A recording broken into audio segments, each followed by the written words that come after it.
So I've learned a lot since I came here. Most of you know that I came here pretty much straight out of seminary, and some of you think I have even more to learn than others do. You're probably right.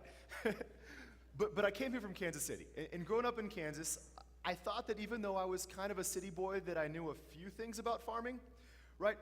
So I had friends that worked on small hobby farms, and I had friends that raised livestock. And so I got out here, and I see all the corn, and I'm like, all right, good, I at least have a start. And then I found out that what we called a small hobby farm out here is termed a cute little garden. And I learned that what I knew was just enough to get me into trouble in a conversation. And so I'd be talking to somebody, and we'd be going back and forth, and then I'd see like their facial expression go from like, yeah, huh? And I realized that I had this great way of sounding like I knew what I was talking about and convincing myself that I did when I had no idea. It was fantastic, right?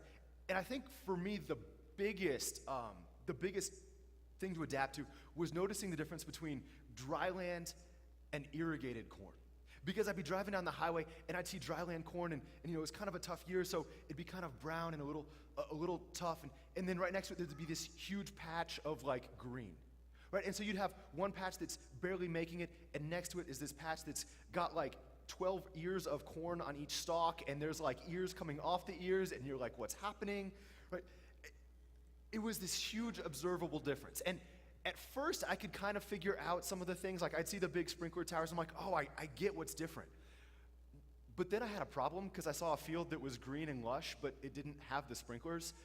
And so in my head, I'm like racing. I'm trying to figure out, I don't want to admit that I don't know the answer, right? So I'm trying to figure out what's going on. So I'm like, all right, maybe the farmer's doing something different, or maybe like the rain's hitting like just to the edge right here perfectly. I had a thought that maybe there was somebody like dropping water with an airplane. Yeah, that was dumb, right? But I couldn't figure it out. And I didn't realize that there was this thing called subsurface drip irrigation yet. I hadn't figured that out yet. Thanks to the Froms, they corrected me on that. I needed some help there. But I couldn't figure out what was different. Because you had sometimes the same farmer using the same seed and a lot of the same equipment on pretty similar soil, but yet on one side, it's dry. And on one side, it's lush, and there's this huge difference. And I couldn't figure out why there was such a disparity between these two things when everything on the surface and everything that I can observe and everything obvious is the same, but yet there's this drastic difference in the crop. And before I go farther, I want to thank all the farmers who have spent the last 6 months correcting a dumb kid like me, and the Froms and the Woofters and the Hortons and the Teals who have taken me out and explained stuff, because that has helped me out a lot. So thank you all for that. That's been great. But one of the things that I've learned from that is that sometimes it's not just what's on top that matters, but sometimes it's what's right underneath the surface. It's that subsurface drip that makes all the difference in the world in the outcome. See, over the last 6 months, I've had the chance to ask all these questions and to learn all these things, but that's one of the images, and that's one of the lessons that's kind of become ingrained in me. And I think we're going to talk about it today because it holds true for our scripture today. See, this is one of those passages that's kind of tough, right? We read it, and sometimes we kind of cringe inside because it seems a little drastic. Right? You've got Jesus, who we love and who we know, and Jesus who comes to say, my yoke is easy and my burden is light. But yet in this passage that we read this morning, it doesn't always quite feel like that. This is part of a passage that Jesus is giving a big sermon called the Sermon on the Mount, and he's kind of unpacking what's going to be his full coming out party for the next couple of years. This is his full message, and this is the start of what he's going to teach and what he's going to demonstrate for the next couple of years. And so he takes some passages from the Old Testament, and he explains them and unpacks them in ways that are going to have kind of the foundational moment for what he's going to do. But it's kind of shocking to us sometimes to read. Sometimes we read it and we're like, wow, yeah, I totally get that. And sometimes we read it and we're like, man, that kind of hurts. I've got kind of some crazy thoughts and I don't know what to do with that. Sometimes we read it and we just don't know which way to go. Because this is Jesus announcing what he calls the good news. And he says he's going to do a new thing, and it's going to be good news for all creation, but sometimes we're not quite sure what that good news looks like. And that was true back in the day too. Jesus comes and he announces what's going to be good news for everybody. But he announces it to a world where so often good news is only good news for a couple people. And so you have somebody come and they talk about, redistributing wealth and giving money back to the poor. And that sounds like good news to the poor, but it sounds like the opposite of good news to the rich.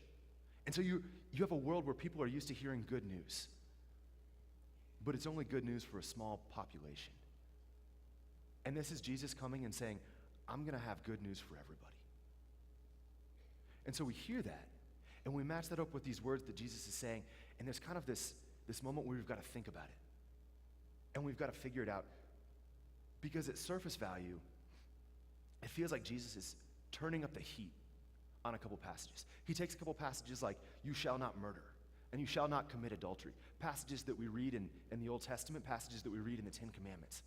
Things that his audience would have been familiar with. And Jesus takes these passages. And he said, you've heard it said, you shall not kill, but I say, don't even look with anger at somebody. You've heard it said, don't commit adultery, but I tell you, don't even think about it.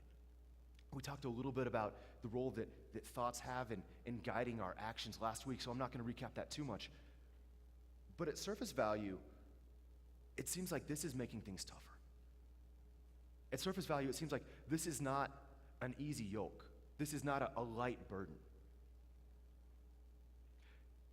It seems like this is tough, especially for people that are like me, that you kind of have ADD, and so you have no idea what thought's coming next, right? So if I'm now responsible for my thoughts, that's a problem, right? And so sometimes we begin to sweat a little more when we hear this. And we kind of don't think it lines up with what we want Jesus to be saying. It's one thing to ask us to live honorable and to have discipline and to not follow up the thoughts we have that we don't really want to have. But it's quite another to hold us responsible to not even have them to begin with.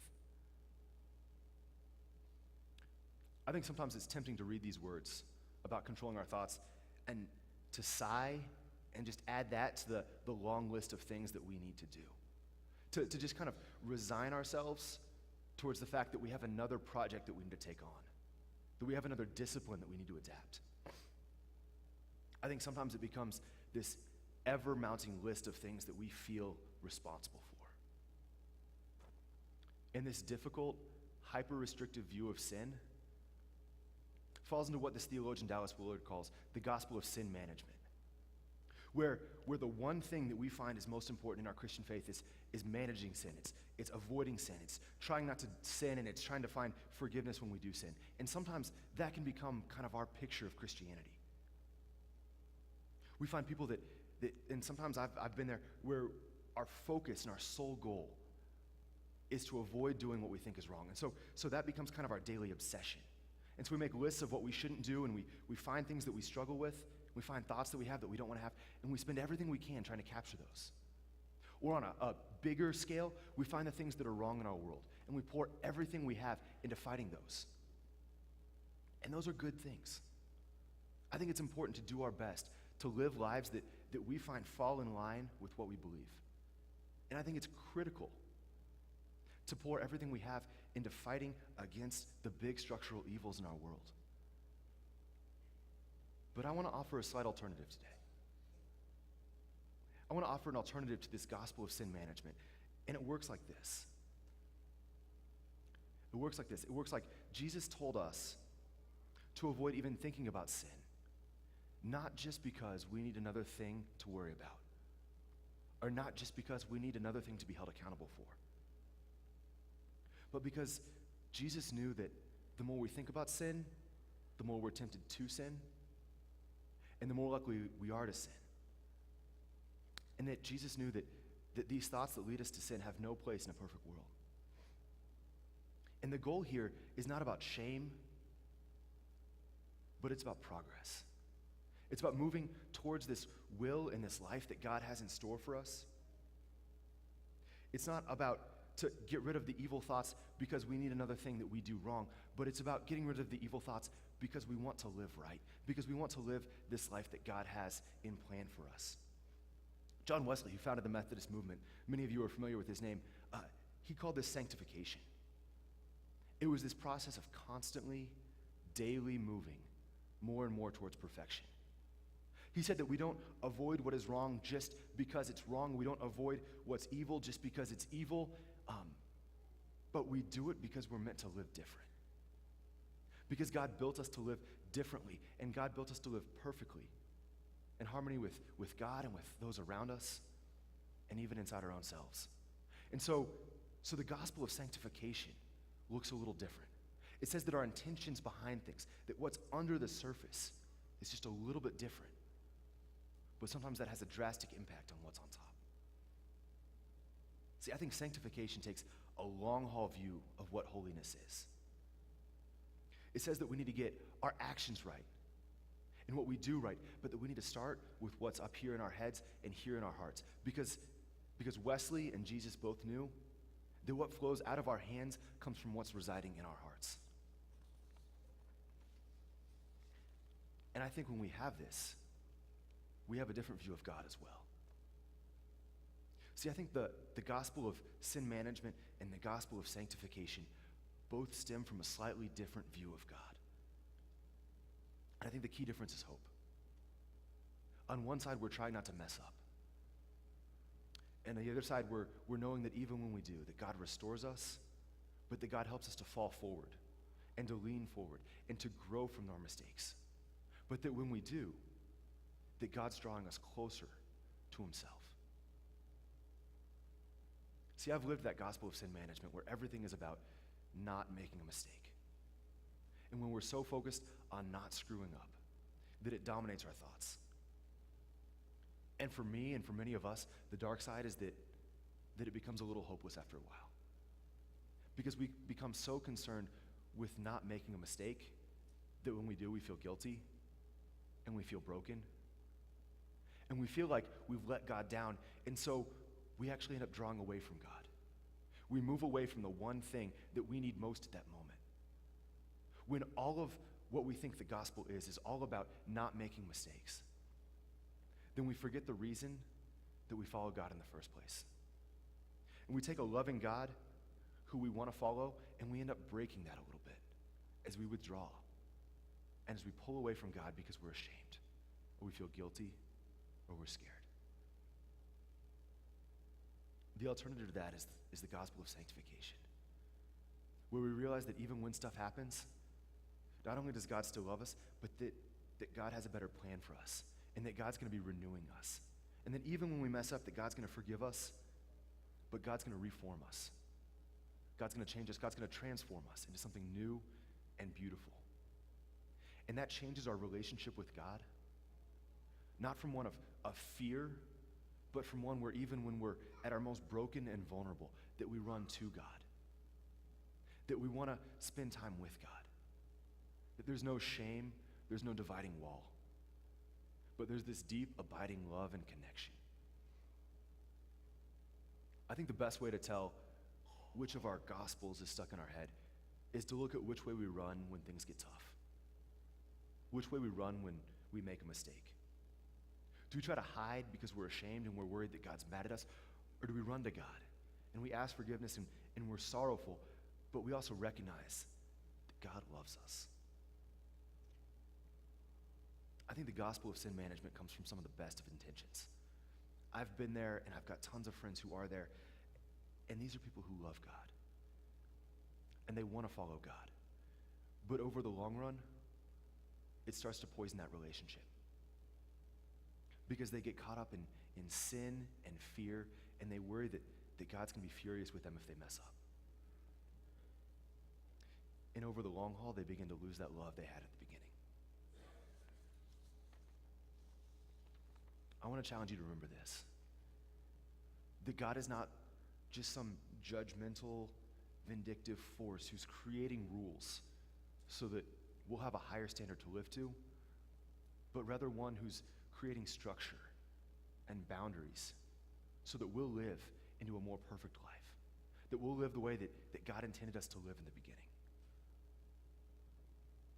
I think our picture of God becomes the underlying script for our lives. It's like that subsurface drip irrigation. For some of us, it leads us to dry up and to get caught up on tough things. And for some people, it's vibrant and life-giving. It gives us hope it creates unto us a lush field full of great fruit. I think running one way towards this gospel of sin management leaves us broken down, and running another leaves us fully alive. Which way are you running?